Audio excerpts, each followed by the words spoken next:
Hi guys, ಎಲ್ರಿಗೂ ನಮಸ್ಕಾರ. ಇವತ್ತಿನ ಏನು ವಿಷಯಪ್ಪ ಅಂದರೆ, ಗಂಡು ಮೆಟ್ಟಿದ ನಾಡು ನಮ್ಮ ಚಿತ್ರದುರ್ಗ ಅಂದರೆ ಜನಪ್ರಿಯವಾದ ಶಾಸಕರಾದ ಕೆ.ಸಿ. ವೀರೇಂದ್ರ ಪಪ್ಪಿಯವರು 2023, 2024, 2025 ನಿರಂತರ ಸೇವೆಯಲ್ಲಿ ಚಿತ್ರದುರ್ಗ ವಿಧಾನಸಭಾ ಕ್ಷೇತ್ರದ ನಗರದ ಮತ್ತು ಗ್ರಾಮೀಣ ಭಾಗದ ಜನರಿಗಾಗಿ ಉಚಿತ ನೇತ್ರ ತಪಾಸಣೆ ಶಿಬಿರವನ್ನು ಹಮ್ಮಿಕೊಂಡಿದ್ದಾರೆ ವೀರೇಂದ್ರ ಪಪ್ಪಿಯವರು. ಹಾಗೆ ಅವರ ಮಾವರಾದ ದೊಡ್ಡಣ್ಣ ಅವರು ಆಗಮಿಸಿದ್ದಾರೆ ಸ್ನೇಹಿತರೆ. ಅಂದರೆ ದೊಡ್ಡಣ್ಣ ಅವರು ನಮಗೆಲ್ಲ ಗೊತ್ತಿದ್ದಾರೆ, ಅಂದರೆ ಹಿರಿಯ ನಟ, ಚಲನಚಿತ್ರದ ಹಿರಿಯ ನಟರು ಅವರು ಆಗಮಿಸಿದ್ದಾರೆ.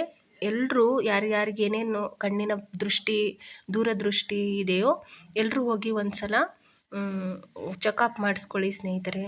ನಿಮ್ಮ ತಾತಂದಿರು, ಅಜ್ಜಿಯರು ಯಾರಾದರೂ ಇದ್ದರೆ ಮನೆಯಲ್ಲಿ ಅಡ್ರೆಸ್ ತಿಳ್ಕೊಂಡು ಹೋಗಿ. ಚಿತ್ರದುರ್ಗದಲ್ಲಿ ತಿಂಗಳ ಕ್ಯಾಂಪ್ ಇರುತ್ತೆ, ಹೋಗಿ ಅಲ್ಲಿ ಚಿಕಿತ್ಸೆಯನ್ನು ಪಡ್ಕೊಳ್ಳಿ ಅಂತ ಹೇಳಕ್ಕೆ ಇಷ್ಟಪಡ್ತೀನಿ. Thank you. ನೆಕ್ಸ್ಟ್ ವಿಡಿಯೋದಲ್ಲಿ ಸಿಗೋಣ. ಬಾಯ್.